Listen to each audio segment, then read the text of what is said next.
Hello viewers, welcome to Telugu test class. This is Amushi. So psychology సంబంధించి 5 parts అనేవి నేను discuss చేస్తానని చెప్పాను కదండి. సో ఆల్రెడీ 4 పార్ట్స్ అనేవి మనం అప్లోడ్ చేసుకోవడం జరిగింది యూట్యూబ్లో. సో ఎవరైనా చూడని వాళ్ళు ఉంటే చూడండి, డిస్క్రిప్షన్లో లింక్ ఇచ్చాను. ఇది 5th పార్ట్. సో ఓవరాల్గా ఈ వీడియోలో మనం విద్యా హక్కు చట్టం గురించి డిస్కస్ చేద్దాం. మొత్తం ఓవరాల్ విద్యా హక్కు చట్టం, అలాగే NCF, most important pedagogy topics అన్నీ ఇక్కడ నేను డిస్కస్ చేసుకుంటూ వెళ్తాను. సో ఈ నోట్స్ పీడిఎఫ్ అనేది మీకు టెలిగ్రామ్లో షేర్ చేస్తాను, తప్పకుండా టెలిగ్రామ్లో జాయిన్ అవ్వండి. సో ఫస్ట్ చూడండి, మనకి బోధన అభ్యాసన సిద్ధాంతం గురించి డిస్కస్ చేద్దాం. సో బోధన లేదా శిక్షణ సిద్ధాంతం అండి, దీన్నే బోధన లేదా శిక్షణ సిద్ధాంతం అని కూడా పిలుస్తారు. సో చూడండి, ఇక్కడ ద ప్రాసెస్ ఆఫ్ ఎడ్యుకేషన్ అని ఇక్కడ రాసాను, చూసారా స్టార్టింగ్లోనే. So the process of education అంటే ఏంటండి, మనకి బ్రూనర్ రచించిన పుస్తకం పేరు అనమాట. సో తప్పకుండా మనకి ఒక బుక్ అండ్ రైటర్కి సంబంధించి క్వశ్చన్ అడుగుతాడని చెప్పాను కదా. సో బ్రూనర్ మనకి బోధనా సిద్ధాంతము లేదా శిక్షణ అభ్యాసన సిద్ధాంతాన్ని ఇచ్చాడు. సో ఈయన ద ప్రాసెస్ ఆఫ్ ఎడ్యుకేషన్ అనే బుక్ కూడా రచించారు. ఈ పీడిఎఫ్స్ అన్నీ కూడా మీకు టెలిగ్రామ్లో ఇస్తున్నాను. ఇంకా ఫ్రీ బిట్స్ కావచ్చు అన్నీ షేర్ చేస్తున్నాను కాబట్టి టెలిగ్రామ్ గ్రూప్లో జాయిన్ అవ్వండి. ఫస్ట్ టైం విజిట్ చేసి తప్పకుండా ఛానల్ సబ్స్క్రైబ్ చేసుకుని డైలీ ఫాలో అవ్వండి. సో ఈ సిద్ధాంతాన్ని ఆవిష్కరణ అభ్యాసన సిద్ధాంతం అని కూడా పిలుస్తారండి. బోధన లేదా శిక్షణ సిద్ధాంతం ఇచ్చిన బ్రూనరు మనకి ద ప్రాసెస్ ఆఫ్ ఎడ్యుకేషన్ అనే బుక్ రచించారు. అలాగే ఈ శిక్షణ సిద్ధాంతం అయినటువంటి బ్రూనర్ శిక్షణ సిద్ధాంతాన్ని ఆవిష్కరణ అభ్యాసం అని కూడా పిలుస్తారు. అంటే ఏంటంటే ఎందుకు ఆవిష్కరణ అభ్యాసం అని పిలిచాడు బ్రూనర్ దీన్ని? సో ఎందుకంటే ఇక్కడ ముఖ్య అంశాలు చూసుకున్నట్లయితే, ఈ ఆవిష్కరణ అభ్యాసం బ్రూనర్ యొక్క శిక్షణ సిద్ధాంతం అనేది ఈ 4 మీద ఆధారపడి ఉంటుంది. అంటే ప్రేరణ, బోధనా క్రమము, ఆవిష్కరణ, అంతర్బుద్ధి చింతనలు పెంపొందిస్తాయి అన్నమాట. అంటే స్కూల్లో ఎడ్యుకేషన్ అనేది పిల్లల్లో ప్రేరణ కలిగించాలి. ఎడ్యుకేషన్ చెప్తున్నప్పుడు పిల్లలకి బోధన క్రమం అనేది టీచర్స్ పాటించాలి. వాళ్ళలో క్రియేటివ్నెస్ అంటే సృజనాత్మకతను పెంపొందించే విధంగా మనం పాఠ్యాంశ బోధన చేయాలి. అంతర్బుద్ధి చింతన అనేది వాళ్ళలో ఏంటంటే మనం ఇంక్రీజ్ చేయాలన్నమాట. కాగ్నేటివ్ థింకింగ్ అనేది మనం ఏం చేయాలండి, డెవలప్ అయితే చేయాల్సి ఉంటుంది. సో దెన్ ఇక్కడ ప్రేరణ అనేది 2 రకాలు, వెరీ ఇంపార్టెంట్. అంతర్గత ప్రేరణ, బాహ్య ప్రేరణ.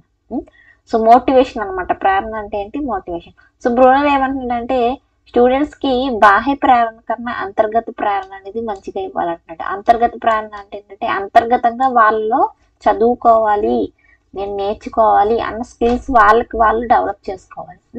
సో దాన్ని అంతర్గత ప్రేరణ అని పిలుస్తారు అనమాట. సో అంటే మనకి బాహ్య ప్రేరణ అంటే కేవలం అవార్డ్స్ కోసం, రివార్డ్స్ కోసం. సో ప్రైమరీ స్టేజ్లో బాహ్య ప్రేరణ ద్వారానే మనం ఏంటంటే స్టార్ట్ చేయాలి. వాళ్ళకి ఏంటంటే ప్రైమరీ పిల్లల అంతర్గత ప్రేరణ అయితే వాళ్ళకి ఉండదు అనమాట. ఎందుకంటే ప్రైమరీ పిల్లలు ఎప్పుడు కూడా రివార్డ్స్ కోసం చూస్తూ ఉంటారు, గిఫ్ట్స్ కోసం గట్ట.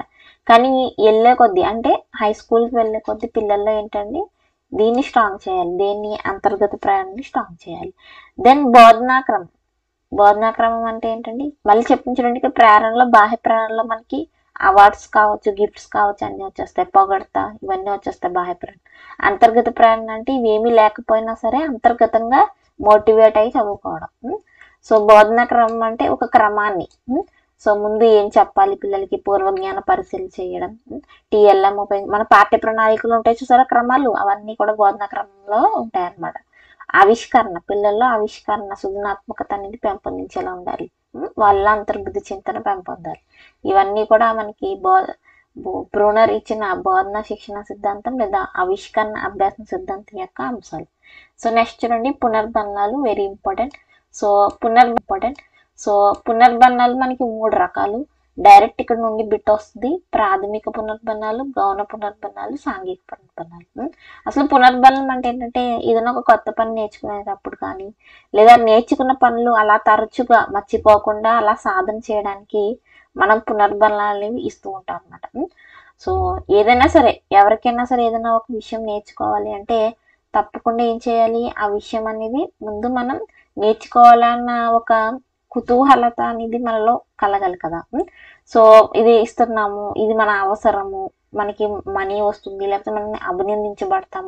అంటే మనం ఏదైనా సరే నేర్చుకోవడానికి ముందుకు వస్తాం. సో నేర్చుకున్న పనుల్లో కూడా తరచూ మర్చిపోకుండా సాధన చేయడానికి పునర్బలనాలు అనేవి మనకి యూజ్ అవుతాయి. సో ప్రాథమిక పునర్బలం అంటే ప్రతి ఒక్కరికి కావాలి పునర్బలం. ఆహారం కావచ్చు, నిద్ర, నీరు, మొత్తం ఇదన్నీ మొత్తం గుర్తుపెట్టుకోండి. ఆహారం, నిద్ర, నీరు. సో ఇవన్నీ కూడా మనకి ప్రాథమిక పునర్బలనాలకు వస్తాయి. గౌణ పునర్బలనాలు అంటే ఏంటంటే డబ్బు, మార్కులు కావచ్చు, ఇవన్నీ కూడా గౌణ పునర్బలనకు వస్తాయి. సాంఘిక పునర్బలనం అంటే పొగడ్త, అభినందించడం అనేది సాంఘిక పునర్బలంలోకి వస్తుంది అనమాట. నెక్స్ట్ చూడండి ప్రణాళిక. నెక్స్ట్ ఏంటండి ప్రణాళిక. సో ప్రణాళిక అనేది మనకి ఆంగ్లంలో దీన్ని కరికులం అంటారు. సో ఈ కరికులం అనే వర్డ్ కెరీర్ అనే లాటిన్ పదం నుండి వచ్చింది. ఏంటి? కెరీర్ అనే లాటిన్ పదం నుండి వచ్చింది. సో కెరీర్ అంటే అర్థం ఏంటంటే పందెపు బాట లేదా పరిగెత్తే దారి. పందెపు బాట లేదా పరిగెత్తే దారి అని చెప్పి మనకి ప్రణాళికను అంటూ ఉంటారు. సో ఇక్కడ ప్రణాళిక అనేది 3 రకాలుగా విడదీశారు. విషయ ప్రణాళిక, యూనిట్ ప్రణాళిక, పాఠ్య ప్రణాళిక.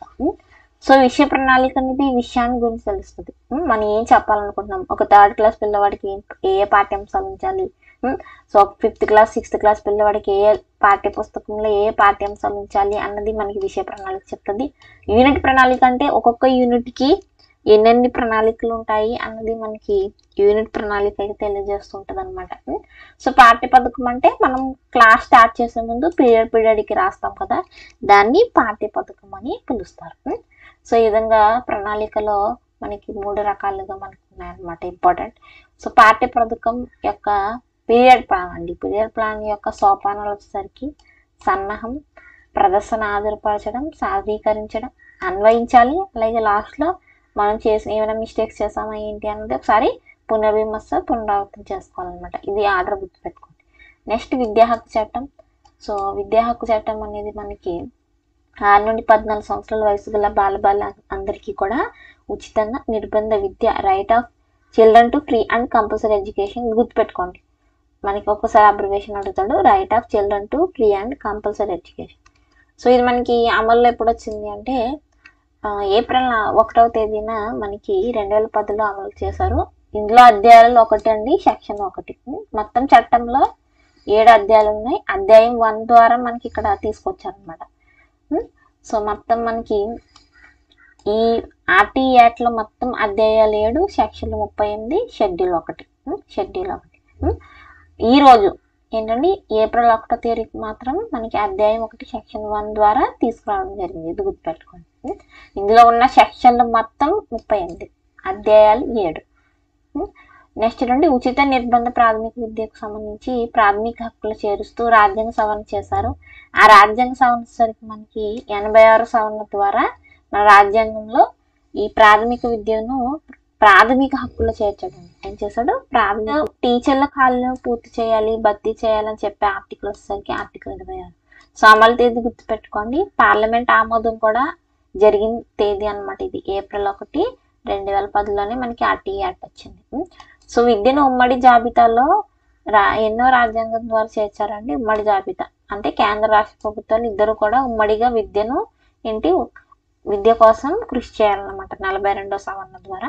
సో బాలల సంరక్షణ కొరకు ప్రభుత్వం ఏర్పరిచిన హెల్ప్ లైన్ మనకి చూడండి 1098 గుర్తుపెట్టుకోండి, వెరీ ఇంపార్టెంట్. సో ఇక్కడ గుర్తింపు లేని పాఠశాలను నడిపితే విధించే జరిమానా మనకి ₹1,00,000 ఉంటుంది.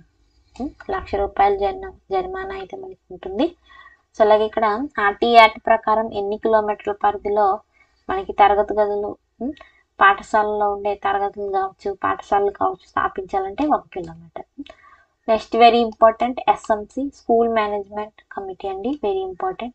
సో ఎస్ఎంసి 10 కాలం 2 సంవత్సరాల వరకు ఉంటుంది. ఇక్కడ వైస్ చైర్మన్గా పేరెంట్ అనేవాడు వ్యవహరించాలి. కన్వీనర్గా ఉపాధ్యాయుడు ఉంటాడు. అలాగే బడి అభివృద్ధి ప్రణాళిక ఎప్పుడు తయారు చేస్తారంటే నవంబర్లో ఇక్కడ మనకి ఎస్ఎంసి స్కూల్ మేనేజ్మెంట్ కమిటీ ద్వారా తయారు చేయబడుతుంది. సో అయితే ఇక్కడ ఆర్టీ యాక్ట్ ప్రకారం ఉపాధ్యాయుల అలాగే స్టూడెంట్స్ టీచర్స్ రేషియో అనేది ప్రైమరీలో 1:30గా ఉంటుంది, హై స్కూల్లో 1:35గా ఉంటుంది. కొన్ని సందర్భాల్లో పిల్లలు ఎక్కువ ఉంటే 1:40గా కూడా తీసుకుంటారు. కానీ మనకి కరెక్ట్ వచ్చేసరికి 1:35 అనమాట. According to RT act high school 1:35, primary 1:30. So పని దినాలు ప్రైమరీ లెవెల్లో 200 పని దినాలు ఉంటాయండి, హై స్కూల్లో 220. బోధనా గంటలు ప్రైమరీ లెవెల్లో 800, హై స్కూల్లో 1000 గంటలు అనమాట. వారానికి టీచర్లు తప్పకుండా 45 గంటలు వర్క్ చేయాలి. పని గంటలు గుర్తుపెట్టుకుని, దినాలు కాదు. సో దెన్ విద్యార్థుల సంఖ్య 155 ఉంటే ఆ పాఠశాలలో తప్పకుండా 5 టీచర్లు, ఒక ప్రధానోపాధ్యాయుడు ఉండాలి. 155 ప్లస్ ఉంటే, 200 ప్లస్ ఉంటే 7+ ఒక ప్రధానోపాధ్యాయుడు ఉంటారనమాట.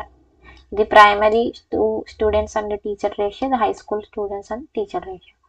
దెన్ బాలల హక్కుల్లో మనకి, సో బాలలు అంటే ఎవరు, ఈ పేజ్ నెంబర్స్ అండి, నేను వేసిన పేజ్ నెంబర్స్ అనమాట. మళ్ళీ మేడం ఇక్కడ 4, 3 అని వేసారు, కన్ఫ్యూషన్ అవ్వకండి. సో యుఎన్ఓ ప్రకారం బాలలు అంటే మనకి 1 నుండి 18 సంవత్సరాల వయసు గల వాళ్ళందరూ కూడా బాలలుగా ఇక్కడ మనకి ప్రకటించడం జరిగింది. సో అయితే భారత ప్రభుత్వంచే గుర్తింపు పొందిన బాలల హక్కుల సంఖ్య 4. సో అయితే ఇక్కడ బాలల హక్కుల ప్రకటన అనేది మనకి ఎప్పుడు వచ్చిందండి, నవంబర్ 20, 1959లో వచ్చింది. బాలల హక్కుల పరిరక్షణ దినంగా నవంబర్ 20 జరుపుతుంటారు. సిఆర్సి అంటే ఏంటి, చైల్డ్ రైట్ కన్వెన్షన్, గుర్తుపెట్టుకోండి. బాలల హక్కుల కమిషన్ ఏర్పడింది మనకి, సిఆర్సి చైల్డ్ రైట్ కమిషన్ అనేది మనకి 2007లో ఏర్పడింది. నెక్స్ట్ జాతీయ ప్రణాళిక చట్టం 2005, ఎన్సిఎఫ్ 2005. సో దీన్ని మనకి ఎన్సిటి రూపొందించిందండి. సో దీని ప్రకారం అత్యుత్తమ బోధనా భాష ఏంటి, మాతృభాష. సో ఇందులో ఎక్స్ప్లెయిన్ చేయడానికి ఏమి లేదు, మీరు ఇలా బిట్స్ కానీ చదువుకోవాలి. ఎన్సిఎఫ్ కావచ్చు, ఆర్టీ కావచ్చు, డైరెక్ట్ బిట్ వస్తుంది అనమాట. సో దాన్ని ఇక్కడ గణిత బోధన ఉద్దేశం, ఎన్సిఎఫ్ 2005 ప్రకారం గణిత బోధన ఉద్దేశం ఏంటి, తార్కిక ఆలోచన శక్తిని పెంపొందించడం. సైన్స్ బోధన ఉద్దేశం సృజనాత్మక, క్రియేటివ్నెస్ ని పెంపొందించడం అనమాట. సో అయితే ఎన్సిఎఫ్ ఎప్పుడు కూడా ఏం చెప్తుంది, అభ్యాసకుని చైల్డ్ సెంటర్డ్ ఎడ్యుకేషన్ డెవలప్ చేయాలి, లెర్నింగ్ వితౌట్ బర్డెన్ ఏంటి, లెర్నింగ్ వితౌట్ బర్డెన్ ని, అలాగే చైల్డ్ సెంటర్డ్ గా ఎడ్యుకేషన్ ఉండాలని చెప్పి ఎన్సిఎఫ్ ఎప్పుడు చెప్తుంది అనమాట. సో అలాగే గణితీకరణ అంటే ఏంటి, ఎన్సిఎఫ్ ప్రకారం గణితీకరణ అంటే ఏంటండి, తార్కికంగా పిల్లల్ని ఆలోచింపచేయడం. సో జాతీయ పాఠ్య ప్రణాళిక చట్టం మనకి చైర్మన్ గా వర్క్ చేశారు, యశ్పాల్ వర్క్ చేశారు. సో ఇందాక చెప్పాను కదా, ఎస్ఎంసి స్కూల్ మేనేజ్మెంట్ కమిటీ ఉంది కదా, దాన్నే మనకి తెలుగులో పాఠశాల యాజమాన్య కమిటీ అంటారు. సో ఇది పాఠశాల పనితీరును పర్యవేక్షిస్తుంది, పాఠశాల అభివృద్ధి ప్రణాళిక తయారు చేస్తుంది, నిధుల వినియోగ పర్యవేక్షణ చేస్తుంది, ఇవన్నీ కూడా చేస్తుంది అనమాట. అయితే మనకి ఇక్కడ ఎన్సిఎఫ్ ఉపాధ్యాయ విద్యార్థుల అవసరాలు తీర్చేందుకు సూచించిన పాఠ్య పుస్తకాలని బహుళ పాఠ్య పుస్తకాలు అని పిలుస్తారు. ఇక్కడ రాయలేదు, కొంచెం రాసుకోండి, బహుళ పాఠ్య పుస్తకాలు. మీరు స్క్రీన్ మీద చూస్తున్నారు కదండి, మన ఛానల్ యాప్లో సీటెట్ పేపర్ 1, పేపర్ 2 అలాగే ఆంధ్రప్రదేశ్ తెలంగాణకు సంబంధించి టెట్ డిఎస్సి ఆన్లైన్ క్లాసెస్ అనేవి అందుబాటులో ఉన్నాయి. సో వీడియో లాస్ట్లో చూడండి, అసలు ఆన్లైన్ క్లాసెస్లో ఎలా జాయిన్ అవ్వాలి ఏంటి అన్నది ప్రాసెస్ అనేది మీకు లాస్ట్లో చెప్తాను, తప్పకుండా ఒకసారి చూడండి. పాఠ్య పుస్తకాలు.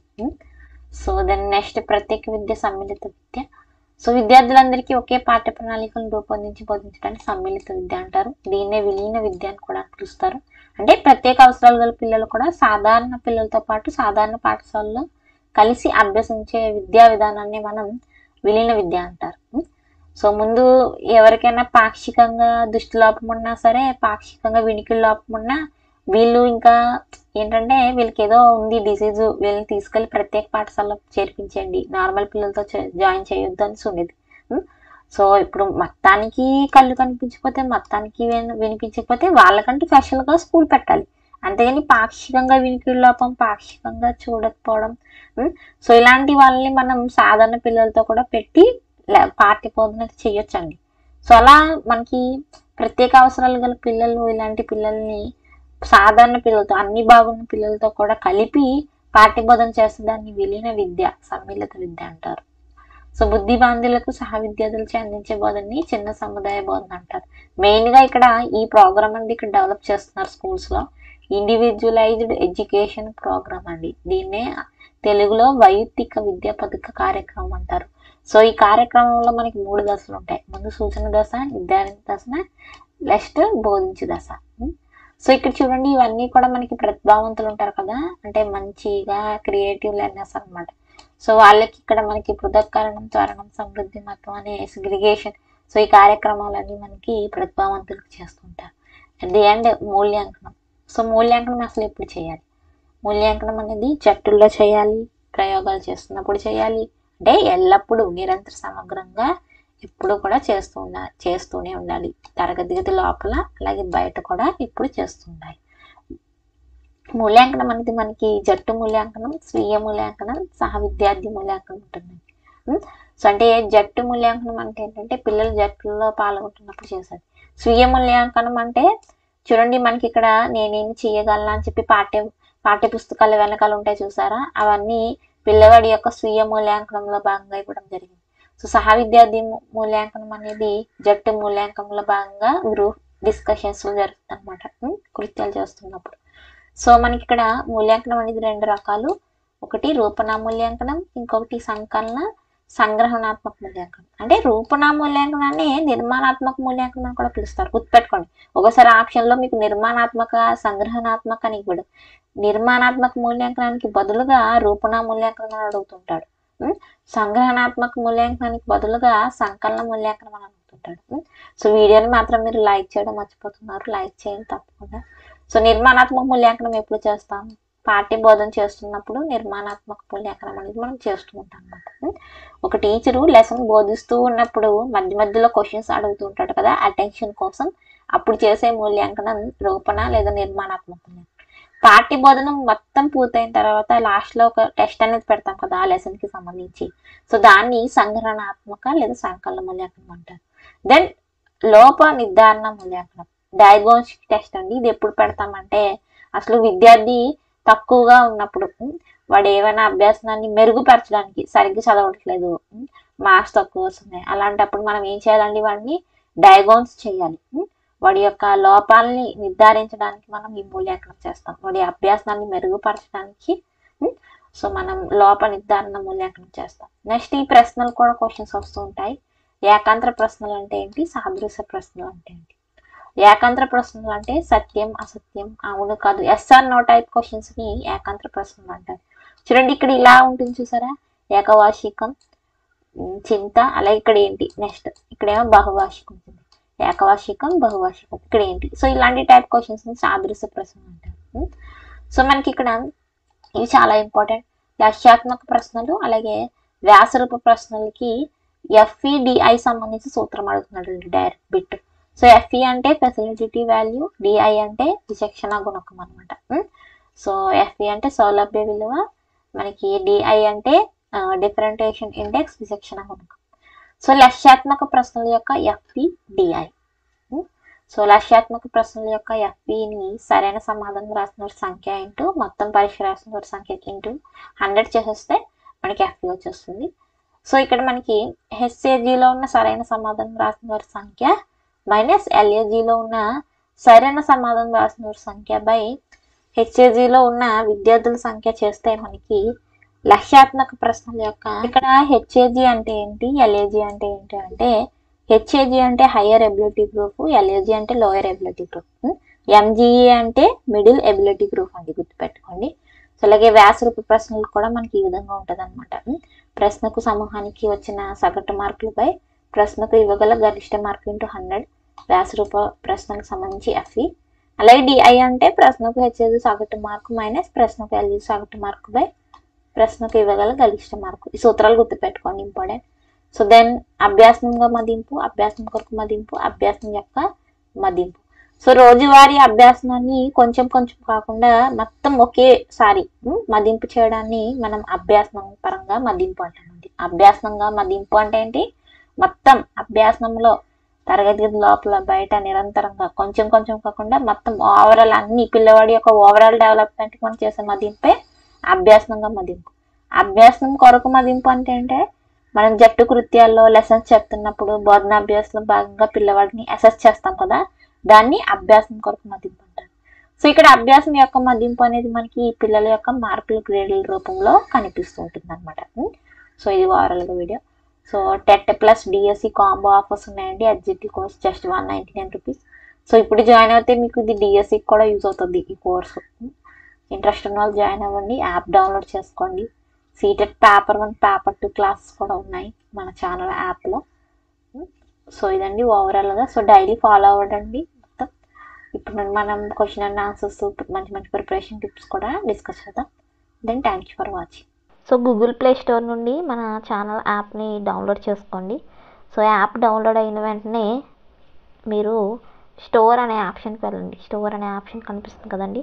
సో స్టోర్ అనే ఆప్షన్లో ఈ విధంగా మనకి చాలా రకరకాల కోర్సులు ఉంటాయి. TS TET plus DSC combo course 199, CTET paper 1 paper 2కి సంబంధించి కోర్సెస్ కూడా 199 ఉన్నాయి, 299, 399, 499 ఈ విధంగా చాలా బ్యానర్స్ అయితే కనిపిస్తుంటాయి. సో ఏదో ఒక బ్యానర్ని మీరు క్లిక్ చేయండి. స్టోర్ ఆప్షన్ దగ్గరికే వెళ్ళండి.